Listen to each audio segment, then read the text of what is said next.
सुप्रभात बच्चों, online class में आपका स्वागत है। मैं Rita Chaudhary Fortune International School से।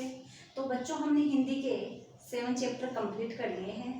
आज हम हिंदी का 8 चैप्टर पढ़ेंगे, शाम एक किसान। ये एक कविता है और इस कविता को लिखने वाले कवि हैं सर्वेश्वर दयाल सक्सेना, जो एक सर्दी की शाम का इसमें वर्णन किया गया है। इस कविता में सर्दी की शाम का वर्णन किया है और पहाड़ ऐसे लग रहा है जैसे कोई किसान व्यक्ति बैठा है, वैसा वर्णन पहाड़ का किया गया है। तो देखो, हम पढ़ते हैं।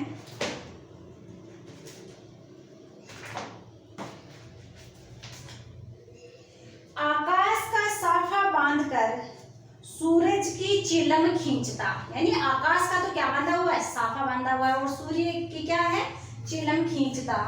बैठा है पहाड़, घुटनों पर पड़ी है नदी चादर सी, पास ही दहक रही है पलाश के जंगल की अंगीठी, अंधकार दूर पूरब में सिमटा बैठा है भेड़ों के गले सा। तो इसमें है साफा, कठिन शब्द है साफा। साफा का अर्थ होता है बच्चों पगड़ी। साफा, साफा का अर्थ होता है पगड़ी। उसके बाद कठिन शब्द आया है खींचता। खींचता यानी कस लेता, कस लेता। फिर कठिन शब्द आया है गलेसा। गलेसा यानी समूह है जैसा, समूह है जैसा।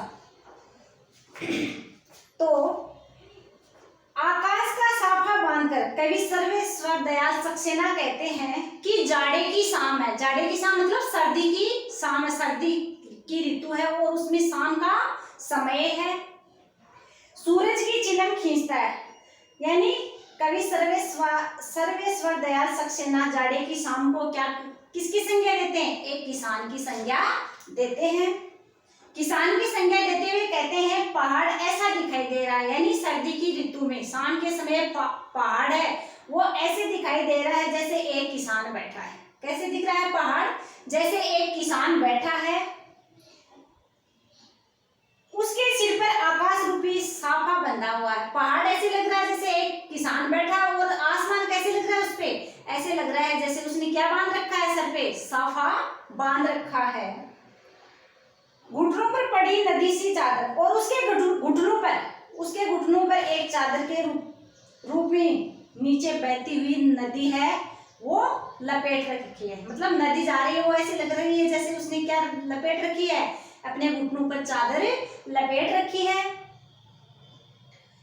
पास ही दहक रही है पलाश के जंगल की अंगीठी, और पास में ही खिलखिलाते हुए हंसते हुए पलाश। पलाश का मतलब होता है वृक्ष जिसके फूल होते हैं लाल लाल कलर के, छोटे छोटे लाल लाल फूल होते हैं। छोटा सा वृक्ष होता है, पेड़ होता है, उसके लाल रंग के फूल होते हैं। तो मतलब पास में ही खिलखिलाते हंसते हुए पलाश के लाल लाल फूल ऐसे लग रहे हैं जैसे अंगीठी। अंगीठी का मतलब होता है सिगड़ी होती है, उसमें जैसे आग दहकती है, वो फूल ऐसे लग रहे हैं उस पेड़ पे जैसे आग दहक रही हो। अंधकार दूर पूर्व में सिमटा बैठा है भेड़ों के गले सा, यानी पूर्व दिशा में अंधकार है, यानी पूर्व दिशा में अंधकार ही अंधकार दिखाई दे रहा है, और ऐसा लग रहा है जैसे भेड़ों के झुंड सा। अंधकार में ऐसे लग रहा है जैसे भेड़ों का झुंड हो, और पश्चिम दिशा में डूबता हुआ सूर्य ऐसे लग रहा है जैसे सुलगती हुई चिलम हो। पूर्व दिशा में तो अंधकार ही अंधकार है, तो ऐसे दिख रहा है जैसे भेड़ों का झुंड सा लग रहा है, और जब पश्चिम दिशा में सूर्य डूब रहा है, छिप रहा है, तो वो ऐसे लगता है जैसे कोई सुलगती हुई चिलम हो। यानी सूर्य छिपता है तब भी लाल रंग का दिखाई देता, और उगता है तब भी लाल रंग का दिखाई देता। तो जब सूर्य छिप रहा है वो लाल रंग का है, तो ऐसे दिख रहा है जैसे कोई चिलम में सुलग रही हो।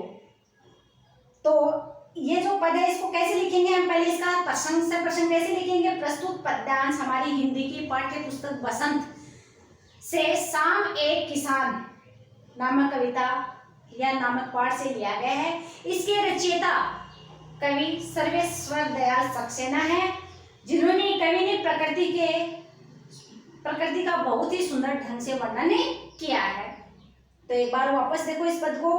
कवि सर्वेश्वर दयाल सक्सेना शाम को एक किसान की संज्ञा देना चाहते हैं, यानी सर्दी की जो शाम है उसको एक किसान की संज्ञा देते हुए कह रहे हैं कि पहाड़ है वो सर्दी की शाम के समय ऐसे लगता है जैसे कोई किसान बैठा है, और आकाश ऐसे लग रहा है जैसे उसने क्या बांध रखा है, सर पे साफा बांध रखा है, और उसके घुटनों पर ऐसे चादर दिख रही है, नदी बह रही है नीचे, वो ऐसे दिख रही है जैसे उसने अपने घुटनों पे चादर लपेट रखी है, और पास में ही पलाश का पेड़ है, उसके लाल छोटे छोटे लाल फूल लगे हुए, वो ऐसे दिख रहे हैं जैसे अंगीठी में क्या है, आग दहक रही है, और पूर्व दिशा में अंधकार ही अंधकार दिखाई दे रहा है, जैसे ऐसे लग रहा है कि कोई भेड़ों का झुंड है, और पश्चिम दिशा में जब सूर्य डूबता है तो वो लाल रंग का दिखाई देता है, तो वो ऐसे लग रहा है जैसे कोई चिलम में सुलग रही है।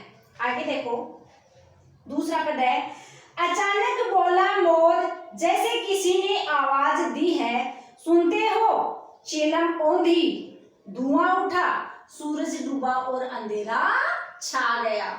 तो इसमें है अचानक बोला मोर, यानी कवि कहता है कि इसी बीच, यानी उसी शाम के बीच, जैसे शाम का वर्णन किया है कवि ने पहले पद में, उस शाम क्या बोलता है, अचानक मोर की बोली सुनाई देती है, जैसे किसी ने आवाज दी है, और वो शाम के समय एकदम वातावरण शांत हो जाता है, उसमें ऐसे लग रहा है जैसे मोर बोला है, तब ऐसे लग रहा है जैसे किसी ने आवाज दी है। सुनते हो चिलम औंधी, मतलब आवाज दी है, और ऐसे कहा है सुनते हो, आवाज सुनते ही संपूर्ण वातावरण क्या होता है, बदल जाता है। धुआं, चिलम औंधी, और वातावरण बदल जाता है, धुआं उठा, सूरज डूबा और अंधेरा छा गया। इस घटना का प्रभाव यह हुआ कि चिलम उलट गई, अर्थात चिलम उलटने का मतलब होता है सूर्य है वो अस्त हो गया, चिलम उलटने का मतलब होता है सूर्य है वो छिप गया है, और चारों ओर धुआं ही धुआं दिखाई देता है, अंधकार छा जाता है। ये शाम के समय का है कि अचानक कोई आवाज, मतलब अचानक मोर बोलता है, तो मोर बोलता है शाम के समय एकदम शांत वातावरण हो जाता है, उसमें मोर की आवाज सुनाई देती है, तो ऐसे लगता है जैसे किसी ने आवाज दी हो, और सुनते ही चिलम औंधी हो जाती है, और ऐसे लगता है जैसे संपूर्ण वातावरण बदल गया, पूरा वातावरण एकदम शांत हो गया है।